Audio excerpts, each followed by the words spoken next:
Hey, perfect spirit. I'm Sam Shelley, and they call me the Miracle Man. So let's create that miracle, that transformation in your life right here, right now. There's no time to delay. So if you're new to my channel, welcome, subscribe, like this video. Let's get it out into the world. Basically, I talk roughly every day about how to get rid of this head trash. It's all those beliefs, all those opinions, all those stories that we have about ourselves and society in general. Your neighbors, your friends, your family, all these stories that we have. All those things that create stress, the anxiety, the worry, we're none of that. So we need to let all of that stuff go and just remember that we are perfect spirit. So I was just pondering today, about the chakra system, Kundalini, and just wondering how necessary it is to know about them to awaken to our true nature. So I was pondering that, where I was in my spiritual journey when I discovered, that I wasn't my thoughts. At that time, I was pretty much a couch potato, watched everything on anything on TV. I only was completely identified with my thoughts, my beliefs, my labels. I am bipolar. I have MS. I have this. I have this. And I just was carrying a lot of baggage, a lot of criticism, a lot of judgment that wasn't serving me. So I just had this paranormal experience I couldn't explain because I was this couch potato and used to watch ghost hunting shows, but I didn't know if it was real or fake. So when the ghost hunters had an event in Philadelphia, he said, I can go to that. So I went to that, had this paranormal experience, but it left me very confused. I could have just left it be. Like, that was an interesting experience, and go back to my suffering, back to my misery, my comfort zone. Because the mind doesn't care if you're uncomfortable, that you're in pain, you're suffering. The mind doesn't care. The mind likes to do what's familiar. So it was my familiar world, but when I had this paranormal experience of like seeing flashlights going on and off by themselves with no human interaction but responding to questions, and somebody sitting next to me I couldn't see, and feeling a sense of dread. That's basically the summary of my experiences from that night. But after that event, I was really curious. What did I experience?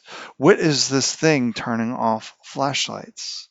Because to me, if I couldn't see it, touch it, was it real? So I wasn't really sure if like ghosts were real or not.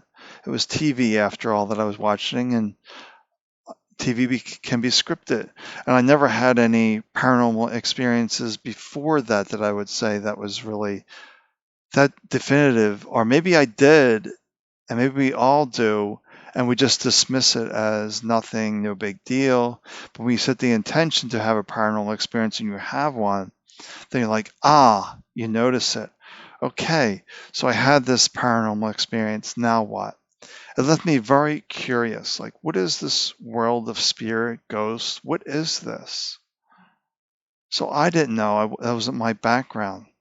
So I read a book from a medium because, mediums supposedly talk to the dead.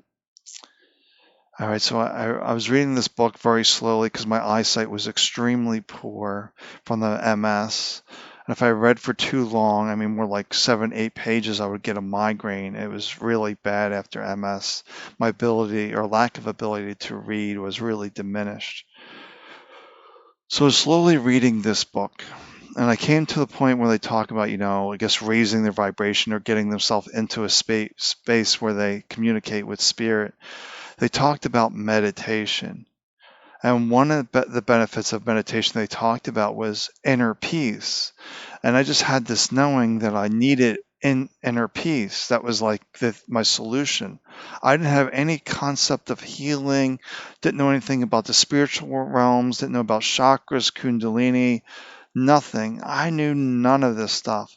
I simply knew meditation equals inner peace. I need that. But then when they talk about meditation, it wasn't really much. It was create a relaxing environment, more comfortable clothes, sit comfortably. That was pretty much about all they talked about there. So that night I began my practice of just sitting there. But I was under the impression that meditation means you stop thinking. So when the mind would get busy, like the mind does, I'd be like, stop thinking. So that it ended up being a thought chasing a thought. Mind thinking, stop thinking. Mind thinking, stop thinking. So I was realizing, like, oh, that's a thought chasing a thought. Well, I realized that within 2 weeks that it was a thought chasing a thought. And I wasn't my thoughts. So that happened 2 weeks after my practice. But you have to understand my practice was not formal meditation. Formal meditation means like sitting in a proper posture, holding your hands in mudras, sitting cross-legged on the floor. I had none of that. I simply sat in my comfortable chair and just relaxed. So after 2 weeks, I realized that I have these thoughts, but I'm not these thoughts, that I'm not my thoughts. So the next question I had for myself, if I wasn't my thoughts, then who am I? So that was my first self-realization that I'm not my thoughts. But if I'm not my thoughts, then who am I? Was the next question I was sitting with. But I was really just sitting for 5 minutes a day. It wasn't like this really complex process. It wasn't, formal meditation, I would say. It was just a relaxation process. So my process was, there goes the mind thinking, where are my feet? Where are my hands? What am I touching? Engaging the senses. For me, it was really coming back to my feet. Like the breath, I found like boring or whatever it was at the time. I just didn't focus on my breath. It wasn't my thing. So my thing was focusing on like, oh, there goes the mind. Where are my feet? There goes the mind. Where are my feet? So that was it. So that was after. So by the second month, I was doing 5 minutes twice a day. But I was really in the state of really getting more and more peaceful because I realized I wasn't these thoughts, these beliefs, these opinions, this judgment that's constantly beating me up. But realized I had still no concept of chakras, Kundalini, none of that. That wasn't part of my reality. So then by the third month, 10 minutes twice a day. Then one evening, I got my answer to the question of who was I. I simply heard a loud thought, an external voice, I'm not really sure, but just this knowing that I just heard a voice say, perfect spirit. I'm like, that's it. I'm perfect spirit. You're perfect spirit that's watching this. So we're all one perfect spirit, that soul, the consciousness, the one energy. We are that. So the mind got very, very quiet at that point. Like the mind, like all the head chatter just went really quiet.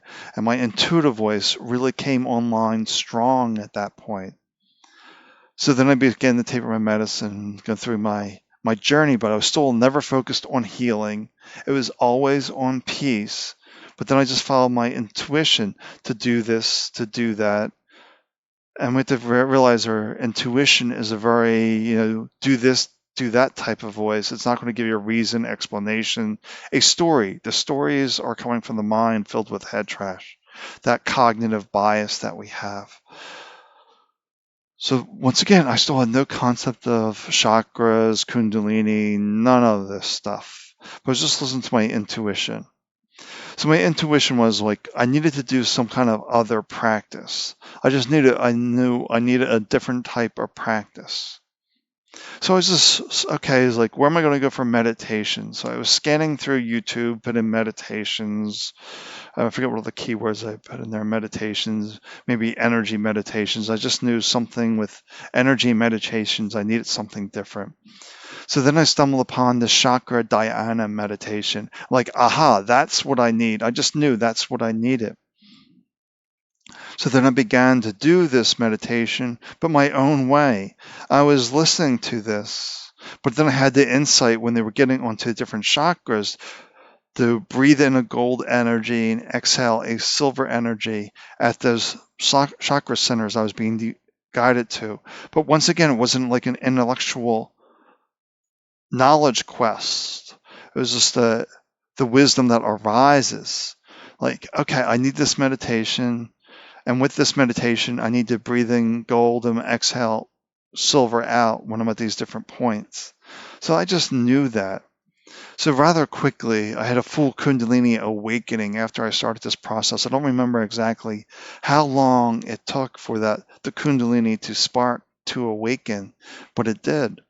And I felt like the body was aggressively being rewired with the body. Felt like it was constantly being struck by lightning. I remember sitting in my chair, lifting my feet up because it was just really annoying when I put my feet on the ground, that feeling like all this energy moved through me. So I would try to lift my feet off the ground, trying to separate myself from this energy leaving. It was so strong.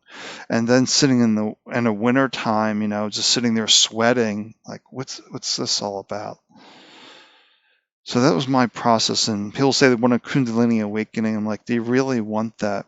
So I really felt like the Kundalini left at the end of 2012 when I was in yoga.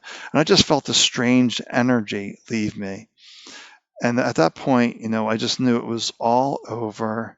Within 16 months of hearing Perfect Spirit, MS was gone, bipolar was gone, psoriasis, psoriatic arthritis, migraines, all of it was gone after hearing Perfect Spirit, because it didn't need to stick around anymore. There was no more story attached to it.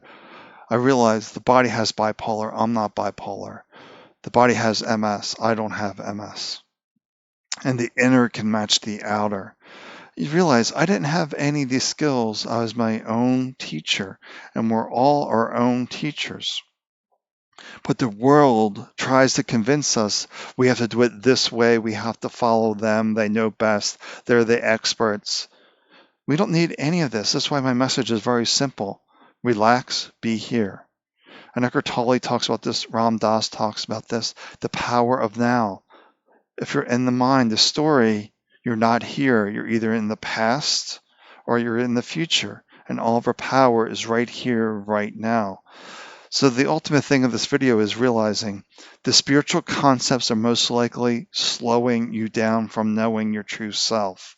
You're in some kind of recipe that, oh, I'm not awake because my crown is closed, my heart is closed, my root chakra is all messed up. You might have a belief of that, or a belief saying, I need a Kundalini awakening to realize who I am. No, you don't. I guess I had to go through the Kundalini to rewire the body. And that's what it felt like, a rewiring, because the body was so damaged from multiple sclerosis. I had MS really did a number on me. I was a disabled man. I'm healthy now. All right. Well, that's the video for today. Just be mindful of these spiritual concepts. They're not serving you. They're probably holding you back in some way. Realize everything you need to know is within you. You don't have to achieve this external knowledge to wake up. You just have to remember who you are. And Spirit will deliver that information to you as needed. Well, take good care of yourself. Bye for now.